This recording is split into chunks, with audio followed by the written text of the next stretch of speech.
اجتهد فقط، مو لازم يكون بعد هالاجتهاد نجاح قوي. مو لازم الناس يدرون عنه وتسمع تصفيق من حولك. كونك سويت اللي عليك هذا بحد ذاته نجاح لنفسك.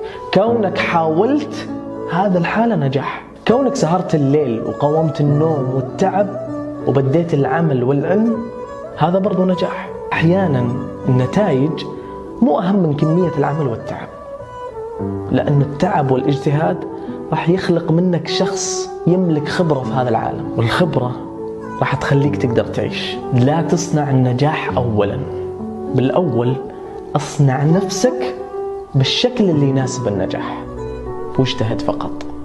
يا ابني إن الله يساعد الذين يساعدون أنفسهم.